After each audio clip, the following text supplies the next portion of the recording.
The Art of the Book panel will bring together the makers of illustrated books, visually rich books, and coffee table books to talk about how design, production, and printing combine with the editorial to produce quality. The panel will also discuss business strategies that these publishers adopt to be able to keep such books visible in an increasingly electronic content environment, and the modern printing technologies that are aiding them in these processes. I will moderate this panel. And my panel members here today are Shamim, and there is Gamyant, who's head of operations for Glow Print Solutions. Mr. Bipin Shah of Mappin Publishing, publisher of Mappin Publishing, please come. Shobit Arya, publisher of Wisdom Tree Books, and Ajay Mago, publisher of Om Books. I think between the three of them, you've covered quite a bit of ground of illustrated book publishing in India. So my first question to you is, you all produce these really expensive books. What's wrong with you all? Really, what's wrong with you? And I'd like Bipin to start that, because he had started this company now nearly 30 years ago, and sort of precedes Shobit and Ajay. So please tell us what was wrong with you. Soon after we had published our first book, we got news from Bhuj that a woman was making bandhani with close to 1,000 knots per square inch. She was talking to a buyer and showing our first book, Crafts of Gujarat, to ask her, you have been looking around for a bandhani and you are saying that you can't find it anywhere. So she opened up a page of a micro shot. Now imagine the quality of photography, what it was 30 years back. And even that micro shot made this woman realize that, yes, this is exactly what I'm looking for. So the cost of that bandhani was 100 times more than the cost of this book. So that is why you started the company? No, just to illustrate that the beautiful things that we publish together can't be presented in a form which is not equally beautiful. Sure. And I've worked on these books for 5-6 years, so I agree. Shobit, please tell us. So, we are very religious, so we also print and pray. And no, but jokes apart, as Mr. Shah said, it's the content is such that the consciousness of that content has to be reflected in your design ethos, your production values. Otherwise, you just won't be doing justice to them. And they're actually not expensive. If you would compare book prices in India to book prices, say in US. In fact, everything else is cheaper in US. You buy a pair of jeans, you buy a television, you buy anything. Everything is many times more, it's cheaper than it would be in India. But books would be the only thing which are at least 2 to 3 times more expensive. Actually, I don't agree. Okay, no, actually, like Shobit said, the books are expensive in the US. I think the books which we're talking about today is art books, so-called art monographs or photography books or coffee tables, so-called. The books are expensive here. Like when we export to those countries, the kind of prices they want, it's ridiculous. Like sometimes they want lower than our printing cost. So then we negotiate with the printers. Here we have order, but that's the price, and we negotiate on their behalf. The retail price we can fetch more, and I don't think so. The market has gone down for art books. It depends what topic you're selling, because a lot of people are doing similar books on the same topic. So for a customer like you, have different choices now to select from. Like I'm sure when you started, there were hardly 1 or 2 books on India. And today, if you go to any bookstore, there are hundreds of books to choose from. So the market is saturated. The market has definitely grown in art books. We feel people have started giving books during our festival season, like Diwali and Christmas and all that stuff. Earlier, we never used to do that. So the market is growing. It's quite challenging though. The kind of profits we guys used to make earlier is not the same now. Printing has gone expensive. So I think the future is bright, and plus we don't have kind of disturbance from the online thing, the e-books. Like the art books market will never move to ebook, I hope, because giving a gift as a book, you can't just give an ebook or just give a voucher which says download this book from XYZ websites. So I think we are slightly safer than the commercial trade paperbacks. But you moved into this line after having done retail. I mean, you specialized in retail and then, no? No, Or you actually moved the other way company's around? own books is 55 years old now. Right. We started as a distribution house. So Right. we used to distribute for various publishing houses across. Right. And then we moved to publishing and then retail. So that's the kind of formula we had. And retail is quite a learning. It really helps us producing better books. So we can understand the pulse of the market, what exactly sells, what book is doing better. So we get the direct feedback from our customers and customers. So it's quite a good package we have. So that's your secret, no? That's the USP. That's one of the. It's not a secret. It's one of the success, perhaps, for the company. I'm just starting, easing you into it. Because I want you to give us your secret of your success.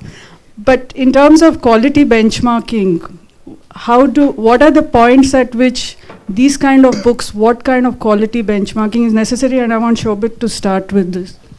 Because what we have felt is, that like the market, as you said, is competitive. And the numbers possibly are not the same as they used to be in the last couple of years. In fact, more and more, and of course the issues are multi-pronged. More and more bookstores don't want to invest that kind of shelf space because they're obviously looking at, per square feet revenue from the shelf spaces. So I think I agree totally. Weekends 4 to 6. Just in that connection, I wanted to say that I do agree with Shobit that the numbers have dropped, even though the total number of books that have been published have grown, because more and more publishers have come into the domain of illustrated book publishing. And just for the clarity of the audience that, what are we talking about? Are we talking about art books? Then it's one genre. But when you talk about illustrated books, then you are encompassing whether they are cookbooks, interior design books, and varieties of books which have photographs, they all come under illustrated books. I just want to understand from your points of view, how do you interact with your printers? Because printing is such an important component in what you do. And there's so much more, you need to know the printing process, the pre-press process as publishers, because so much goes in, and so much is invested into that process. So how do you manage to keep in touch with what is happening? What are the new developments? How do you work with your printers? So publishers don't interact with printers. They usually have wars with printers. Now, of course, in the last couple of years, as some of what Shamim was presenting was, some part of it was an eye-opener. Of course, we knew Indigo has been around. We knew it can do interesting things. But some part of it, of course, I think maybe there are new developments. So the idea is, of course, to keep in touch, to keep reading, to kind of understand where technology is leading to. Right. Ajay? Yeah, I think the relation is more or less similar what he said. It's very simple. Whenever we do a book of different format, we always have, the editors always have in mind what format this book going to be, hardback or paperback, or what kind of paper we're going to use it. So we just float the specs to various printers, and then printers comes back with their quotes, and that's how we start negotiating. But we also print in China and Singapore. Mm-hmm. So I have just one quick question from the printer's side.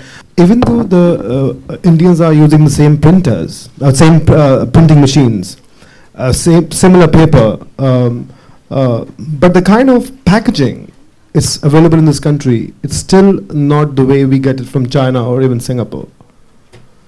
The final product, I can easily see as a publisher that this is printed in India and this is printed in Singapore or China. I can easily see from a distance. Yeah, we did that back in 1985 when our first book was published. The printing industry in India was not developed to the extent that we wanted our books to look like. And as Ajay said, that at that time when I was going around in the market surveying what was available in terms of illustrated books in India, there weren't any books that met international standards after having worked in New York for 10 years and come back here. So we really didn't have a choice but to explore printing elsewhere. Dorian, would you like to pitch in about how printers and publishers should ideally work more closer than what is coming through? Okay. So first of all, I would like to say that the printing industry in India has taken a long leap since Mr. Bipin had that problem with the print industry. Second of all, the printer and the publisher have to always stay in constant contact with each other, especially when you bring more complex variables into print.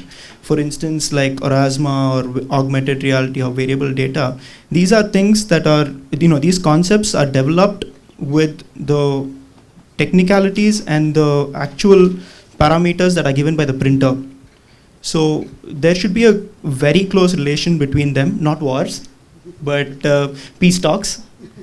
And yeah, I think that's the way to go, that's when you start understanding technologies. That's when we realize what the printer is demanding. The publisher is demanding. But currently with the printing technology capabilities that exist, and because you've also now got some of the latest ones at Glow, do you think that there are enough people who are coming with demand for in terms of matching the capabilities that exist, or are we still working at a very basic level of printing? So in my case, we're a digital printer. We traditionally have been only digital printers. We don't have any offset background. What I've realized is, okay, let's take Amazon for instance, because we've been bringing it up very often.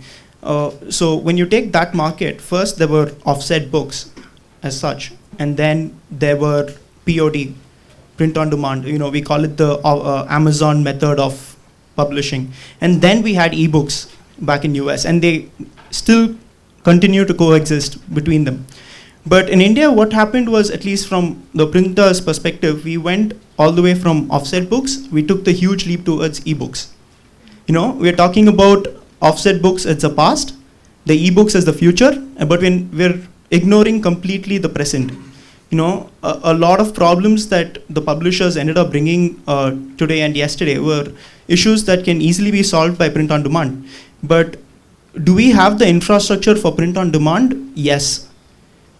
Are we, equal to the other countries there are? No. But this is something that we will have to work with the publishers with. That's when, once you start establishing this contact with the publishers, the printers then realize what the actual demand of the publishers are. That is when, the Indian market of publishing and printing in this industry will grow. True. According to me. In terms of the capital, Shamim, that's required for presses like the ones that you manufacture and sell, in India, I'm sure it's a challenge because it's not is capital readily available for printers to invest in these very high-tech new technologies? Yeah.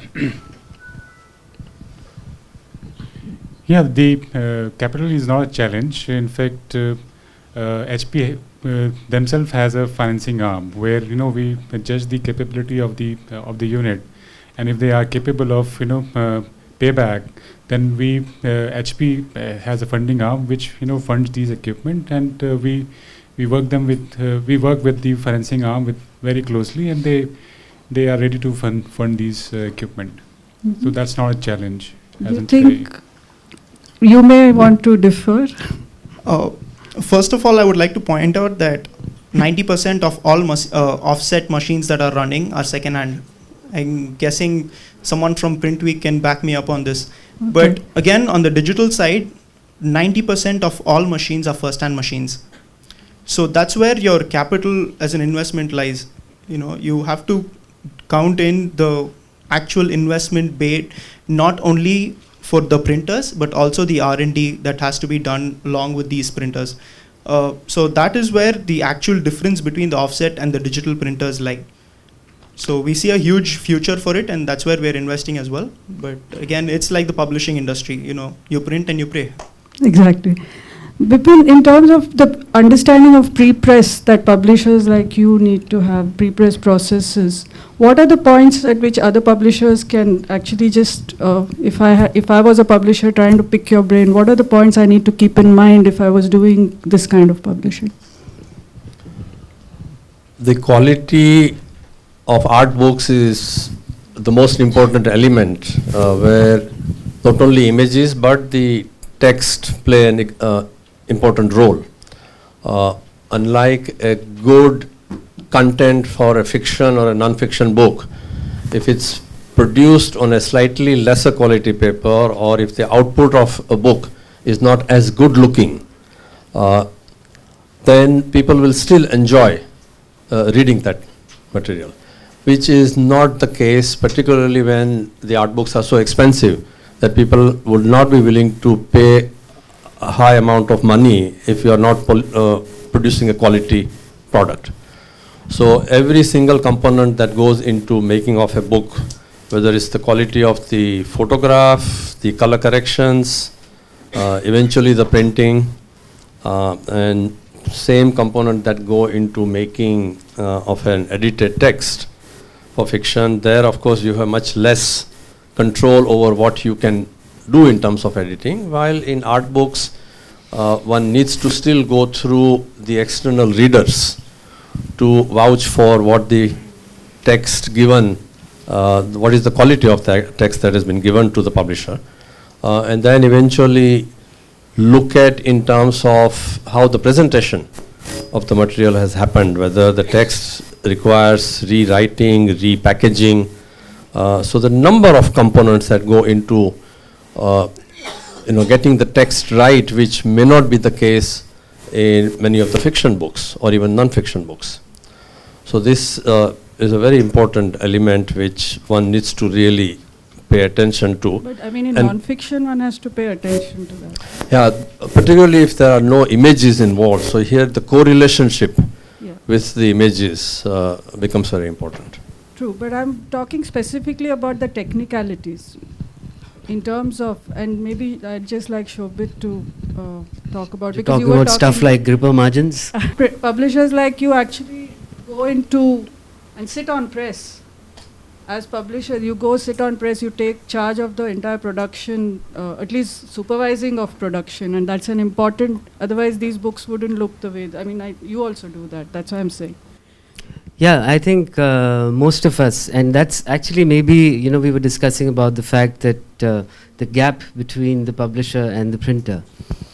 Now, it's obviously some part of it is expected because you bring in a certain vision, in collaboration with the creator, the photographer, or the author.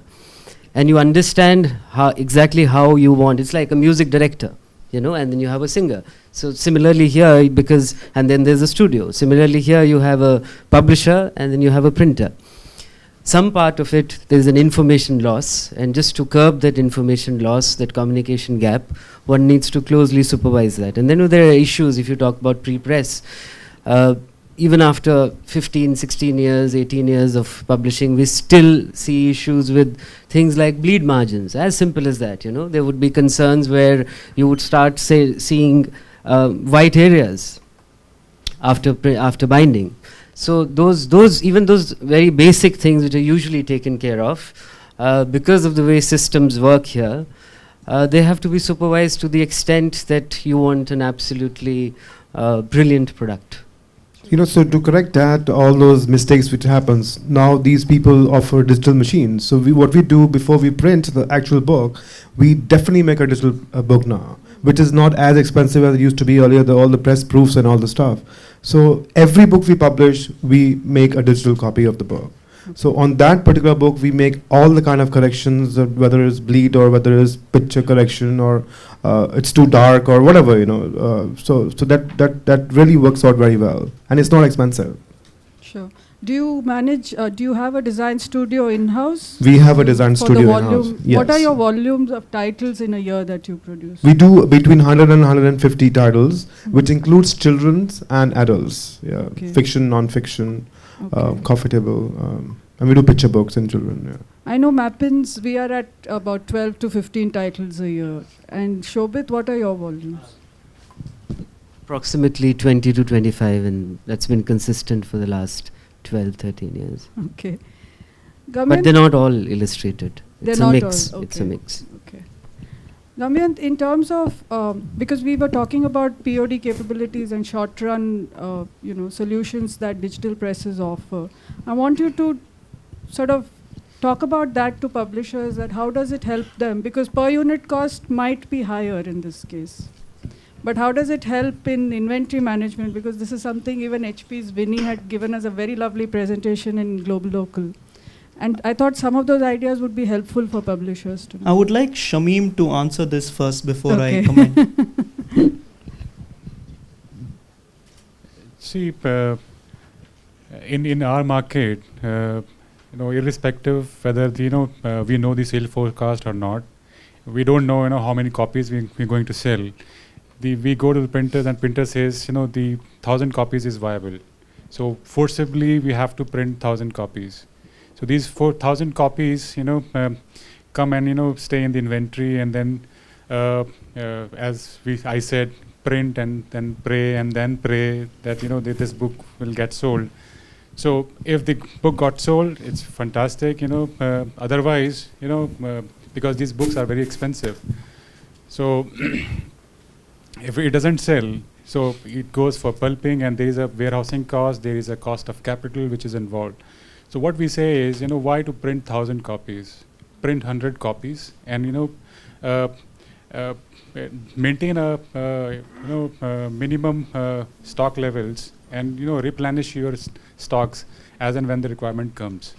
So 100 copies, and then this can be done digitally. You don't need to wait for long, and immediately within a week's time the book can be delivered. So instead of engaging with big warehouse, if you are doing multiple titles in a year, so the Vinny, which the success story which she shared, there the number of titles were very huge, 2,000, 3,000. So if you are maintaining an inventory of those many titles, so it doesn't make sense, if you're printing 1,000 run lengths of each and every title. So maintain a minimum level of inventory of 100, and then keep replenishing the inventory, and avoid the inventory cost, the cost of capital which is involved in printing and keeping the stocks in the warehouse. So that capital cost is itself a cost, plus handling of these books, operation cost, admin cost. So all these costs put together is quite a big cost, and if you take out these costs from the working from P&L of the book, Sure. then you bring that money, and You see the saving. Yes, you see the saving, and give that share of that saving to digital printing, and give a little higher price to digital printer, and he will be able to print 100 copies. And I think But that it is waiting. differs in illustrated books because the cost of pre-production is so huge that we cannot afford to print just 100 copies. Because the production cost of whether it's photography or illustrations or kind of production, designing, it's so huge. We need to sell at least X number of copies to recover our money what we invested. So that doesn't work. Maybe in the reorders when we go for reprint and all, it works, but not in the first print run for sure. But I think what he I think you needs- agree. I agree with Ajay on that front, yeah. But isn't it, even if you anticipate that you can sell 2,000, you don't need to keep it for, because most of these books have a turning, your break-even points don't come until 3 years or 5 years. Then you won't do it. To do that. So you'll only produce books that will then sell within a year's time or something, but that's not what we do. Well, Not necessarily within a year's time. That may not be realistic for many of the titles. But one needs to look at, as Ajay rightly put it, the origination cost is just so high that you can't really look at anything less than 1,500, 2,000 copies. That's the minimum run, which is not an ideal run, but that's the minimum run. Gamyant, Actually, I differ here. These workings are done based on the offset technology. yeah, that's why I wanted Gamyant to talk about how realistic, how this could be turned around. Sorry, but please finish. So now, because with the advancement of the technology which we have, today, where the presses are large format presses. Closer to you. Yeah. You're very soft spoken. So the presses are large format presses. Usually in digital environment, most of the presses are A3 format presses. But in the latest presses from HP, which we have sold to Glow, is 10,000, which is B2 size format, where we can do multiple ups and can make a signature of 4 up and 8 up. So there the economics is also better. Plus, if the ROI comes with let's say 3,000 copies, so you print the first run of let's say 100 books, and then as he said, reprints is definitely more economic, makes sense on doing on digital, and the first copies as well. But if the runs are very long, then definitely it goes to offset. But if for the first copies and for the reprints, it works for digital. Wonderful. Gamyant, So I please. totally agree with Shamim. We shouldn't see digital printing as an alternative to offset printing. They are both complementary in this case. We have to take digital printing, the advantages of digital printing, towards the beginning of the book's life cycle and towards the end. When it's phased out and you want to revive it, that's when you go to a digital printer to make more money out of it. So that's how it works. Vipin, we are exploring at Mappin these short run. What is prompting you to look at that? Well, right now it's really looking at the reprints, books which are gone out of print. Backlist. Backlist, which doesn't have a life of another 1,000, 1,500 copies. So that is when the only option that we have is to look at the digital printing, and which is a very attractive proposition that one could, after a 3-year cycle of the first edition, if one is reintroducing a short run at a slightly higher price. So that is what we are exploring, whether the market will accept a slightly higher price for reprinted books. Right. Shobit, did you want to add to this in terms of I short would- runs? Have you explored this at all? POD short runs? Not really, because as Ajay rightly pointed out, it doesn't work To the with the kind of work which has already happened in pre-press, in terms of design, photography, all the inputs. You have to have at least, as Mr. Shah mentioned, 1,500 to 2,000 copies, and it's not related to the offset cost. Right. It's right, because offset cost is anyway going to be, even at 500 copies or 700 copies, you print a illustrated book, 500 copies, offset is cheaper than digital. Yeah, that's true. True. So it's not about offset cost at all. Ajay, you wanted to say something. That's the point I actually wanted to raise. Like, the pricing is a bigger issue here for multiple copies, especially in the illustrated side. You almost 3 times. So that's still basically a big issue for as a publisher. Yeah, I think as I said, with the larger formats, the economics are reworked and it's better. So it's not 3 times. Definitely, it's not 3 times. So give us the chance to Glow and other printers, and they will give you definitely attractive price, and it can be worked out. I wanted to ask if any one of you have questions for each other as printers, if you had, or a pitch you want to make to the publishers. Because I know that printers and publishers need to interact far more so that publishers can really innovate in terms of printing. Is there anything? Otherwise, I'll open it There's up. one little gap in digital printing, which is unless there's a certain amount of automation in customer management, which at least 1 or 2 examples are there already. Because what happens is, if, for example, if it was a black and white book, and I gave it to a digital printer, maybe say for 50 copies, and so the whole ticket size is going to be 2,000 rupees, then it's not just worth their while to give that kind of customer management. You know, there has to be a dedicated person who would be talking to my production manager. So digital, I think, also has to come with a certain amount of automation in terms of customer management. Now, I don't know how many of them have already done that. I know at least of 1 or 2 examples, but I don't know if 2 of them would be able to. Customer management, Gavin, you want to touch upon this? No, you can go ahead first. See, I think, first of all, you know, coming from the technology provider, we are basically into the 4-color presses. We don't, you know, manufacture presses which are black and white. So we are into high value, high color space. So all of our transactions are basically, you know, high value, and we don't play into the area of black and white printing at all. So I think as long as customer management is concerned, all of these digital printers, they are used to of you know, high quality services, because POD is all about, you know, customer service and, you know, quick turnaround. So quick turnaround compared to offset, plus these services today, all of these big printers who basically have the setup of offset, they have digital presses too. You know, to name few, like Pragati Press and Thomson Press and Parks and Graphics. All these, you know, big presses, they have offset as well as digital. So their customer management is same, irrespective whether they have digital or offset. Gaumian, sorry. I actually am saying from experience of having worked with one of the largest printers who would have an Indigo, and we can see that, because, you know, there's a shift in the way they would perceive.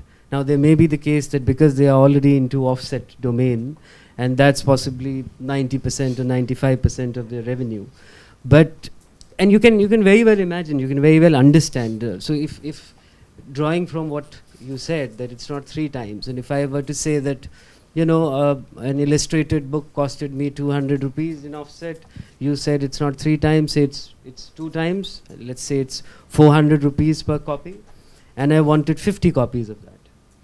So it's just a 20,000 rupee thing. Or if I wanted 20 copies, it's 8,000 rupees. But for me, that those 20 copies are of extreme importance. And we see that the printer on the other side is not really able to give that kind of quality in terms of both customer service. We just had a copy, we got 20 copies. There was a jacket, there was a PLC and a jacket.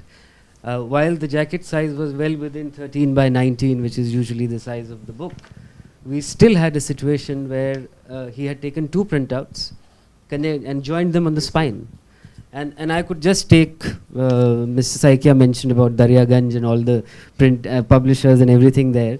We just took 20 printouts from a local digital printer, got them laminated, and then used it ourselves. So one of the largest printers couldn't do what the roadside mom and pop store could do. Gaumian, do you have a comment? Yeah, first of all, it really depends on the printer you print with. In any industry, that's how it is. It depends on who you do business with, that actually matters. Well, we started business in the digital sector, I think about in 2007, and we did not dare to venture into the publishing industry until last year.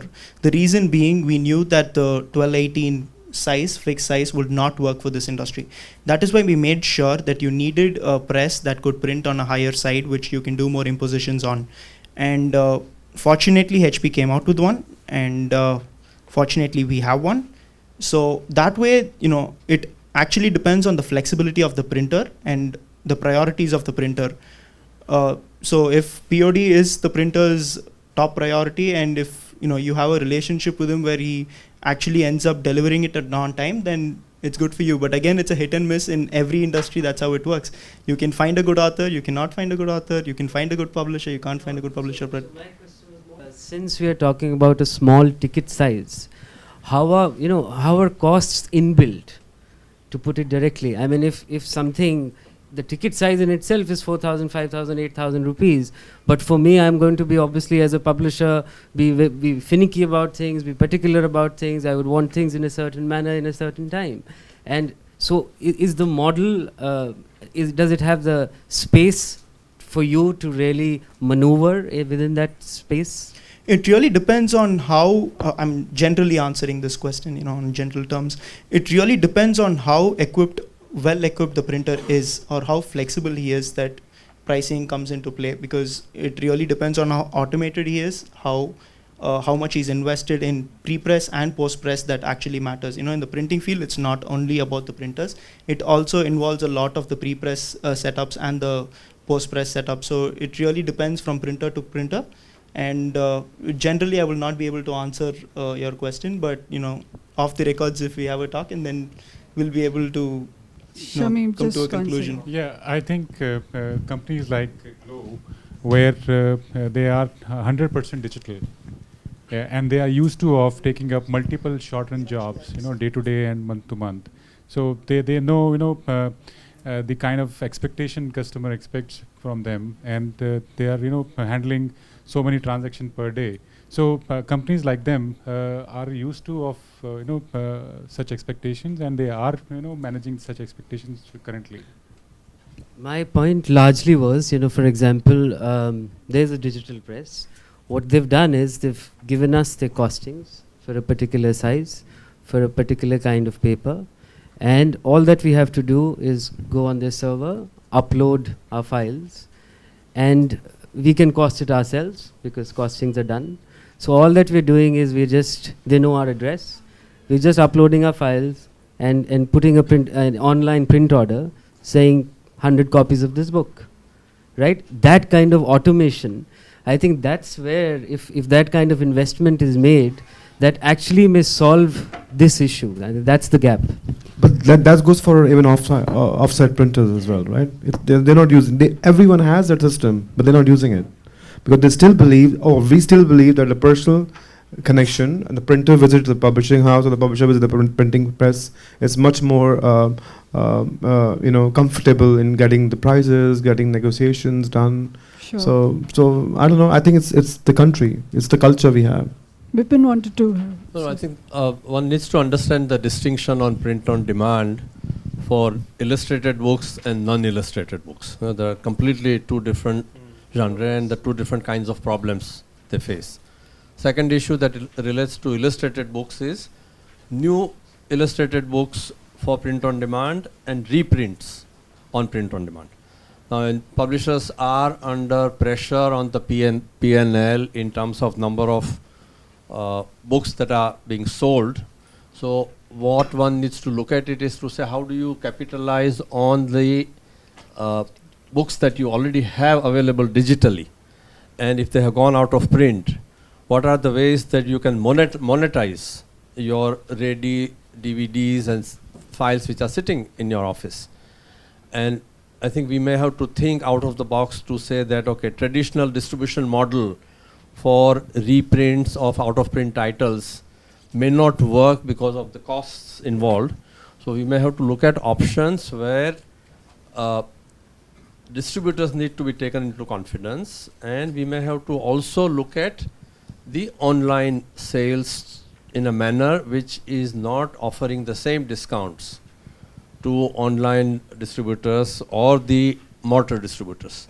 And that's the only way one will be able to bring in the print on demand, and which would mean that creating a catalog of your 100 out of print titles and say, okay, these are now available on print on demand at a short discount, and this is something that one will have to find new customers who are willing to buy it at a shorter discount. But one thing, if I may mention earlier what Ajay mentioned, I think it will not be prudent to think that the digital technology is not going to infringe on illustrated book publishers. I think you need to look at your end customers. Who are your buyers of these books? Many of these people who are have been sitting on the fence. They are looking for information and resources which will fulfill either their research needs, or their students or professionals who are looking for one thing specific. And those demands are met today much more so than when they were, say, even 5 years back, on finding resources, information, finding images. Today, Google Cultural Institute is getting into every single museum around the world and putting images online so that you can look at that. And these resources that are available to researchers and students and professionals, that means that they are buying less and less expensive illustrated books.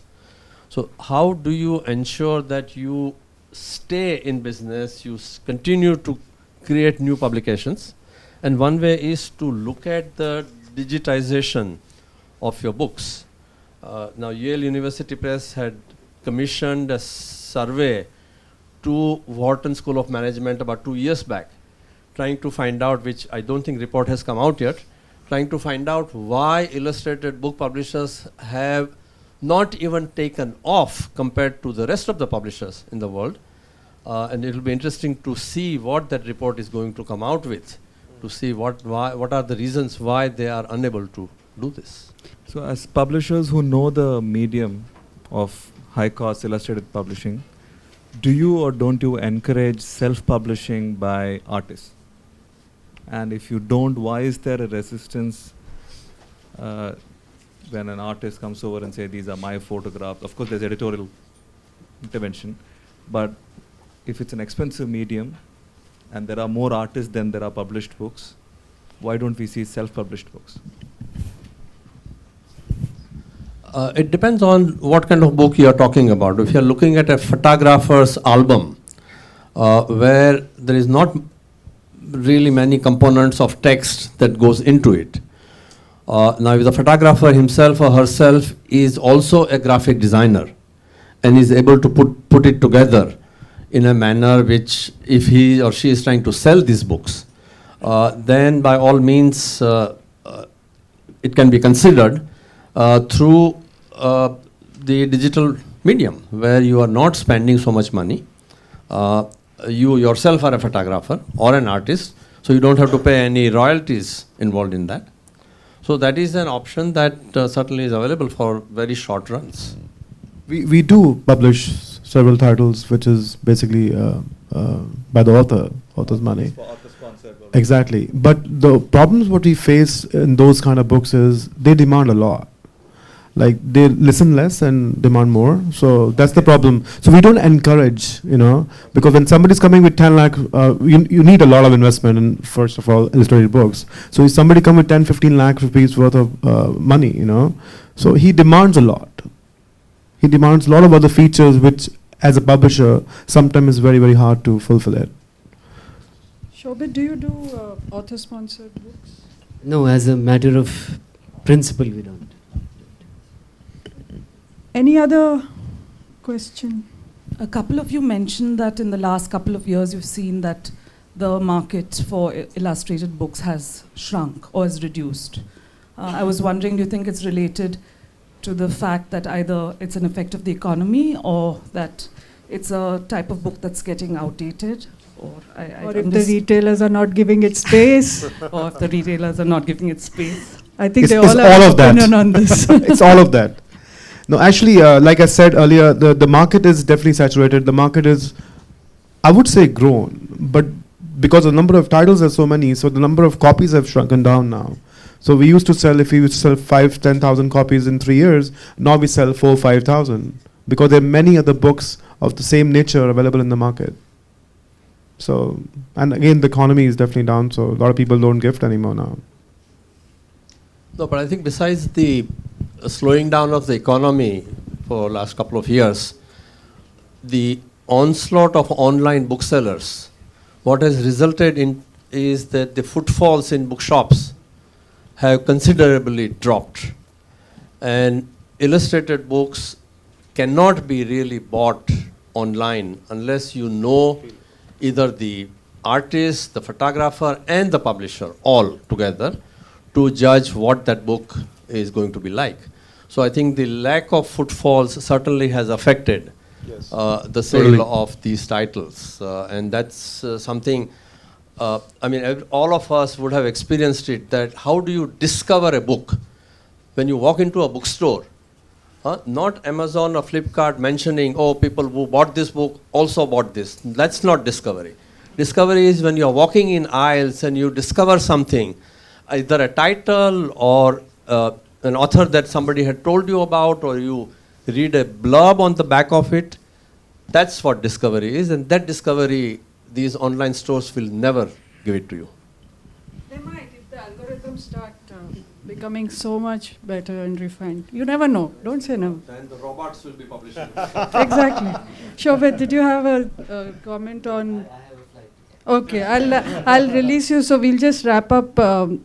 If there are any other questions, can you put up your hand so I know how many questions are there? Just Srinivas, can we just take that quickly? Yeah. Yeah. What time was your flight? I mean, a lot of new genre coming, and then there's sort of cycles of interest. There was one time travel destinations, and then there's food. Is there anything that's in the recent past that's been sort of catching on public's fancy, and there's a lot of interest, and it's a growing area? Food. I would say food is. Yeah. What didn't finish? Give a flight. No, I you know, with our personal experiences, food books are doing very well right now. Illustrated food books with a better quality, because we never had those before. All the books which we had in the bookstore, they were all import earlier, and what we had was mini books by Indian authors. They sell a lot, but we never had quality production. So things have changed. We're doing a lot of cookbooks as well, and so do other publishers. So I think that's changing. So I think food, lifestyle, and travel still continue to grab the attention of everybody, not just I think in India, but internationally so. But the other component that I didn't mention earlier, design of art books or illustrated books is just so important that you may have two completely distinct different design of the same book, and the number of copies a publisher would be able to sell will change drastically.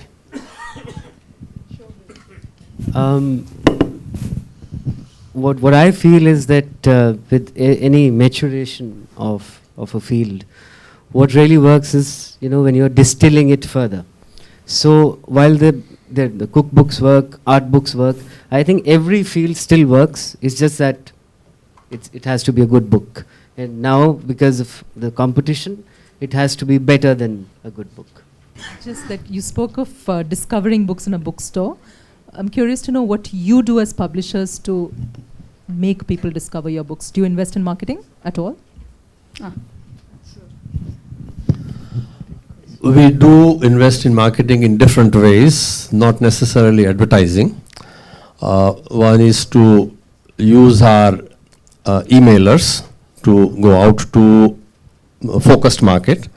If we have done a new book on photography, we try to find photographic societies and see if we can reach out to them either through printed flyers or through emailers. So these are, I mean, other than obviously book launches and the traditional medium that one would follow. But without that focused marketing, because what we are in the publishing industry is a very niche market. And so we need to do that niche promotion. But I'll jump in because I've handled some of the marketing for Mappin in the past. We also do, our aim is to make sure that bookstores order the books. So one sort of straightforward thing is that information going out to all the bookstores on our database. Also in terms of, I mean, we did try to do social media, but you do need a dedicated person and we could manage. But how do you invest? Largely because the topics are going to be varied. Like you said, if it's a photography book, you go to a Delhi photography circle or you go to a Indore photography club, and you give them a maybe a special offer for the club members. If you're doing a book on Indian saris, maybe you could collaborate with big sari shops, get into some kind of an arrangement with them. The idea is to reach out to in fact, we've gone to the extent of when we felt that something could be a good gift book, a corporate gift, we've given out dozens of samples to people who would matter, and that also works. Yeah, that's always a positive thing. But yes, to market a book like we all do, there are book launches to start with, and then you do different cities tour for. It depends. Actually, it depends on the nature of the book, what exactly the book is all about. If it's a cinema book, for example, you have to have someone from cinema who can promote your book, maybe as a forward by a person. So you can take around your book all across the city, so you get media attention automatically if you have a right person to launch the book. So I think it's purely the way you launch. You don't really have to invest a lot of money in terms of advertising it, but you have to invest money on social media now. It's very important on Facebook, Twitter. All of us sitting here, I'm sure 100% uses both the features. So social media is very, very important. So and it's not free anymore now. So I think that's one of the main gadget we as a publisher use now. No, just was one last point in that relation to what Katika asked, that you need to not necessarily do the general promotion, but very, very focused promotion. When we published many years back a book which was costing 7,500 rupees, we were just groping in dark at that time to see how are we going to get to these people who want this book. There was a book on Zoroastrian tapestry on art, religion and culture. And the authors came to help to say there are 70 organizations around the world who have hundreds of members, and they're all Parsis. And so there was no way out other than reaching out to them. This was before the days of the emails. So we had to physically ensure that these people know about the book. And it did seem to work. We'll wrap up this panel here. I think we've spent an hour, which was our allocated time. Thank you all so much for coming. It was, I think, a very interesting discussion. Thank you, sir.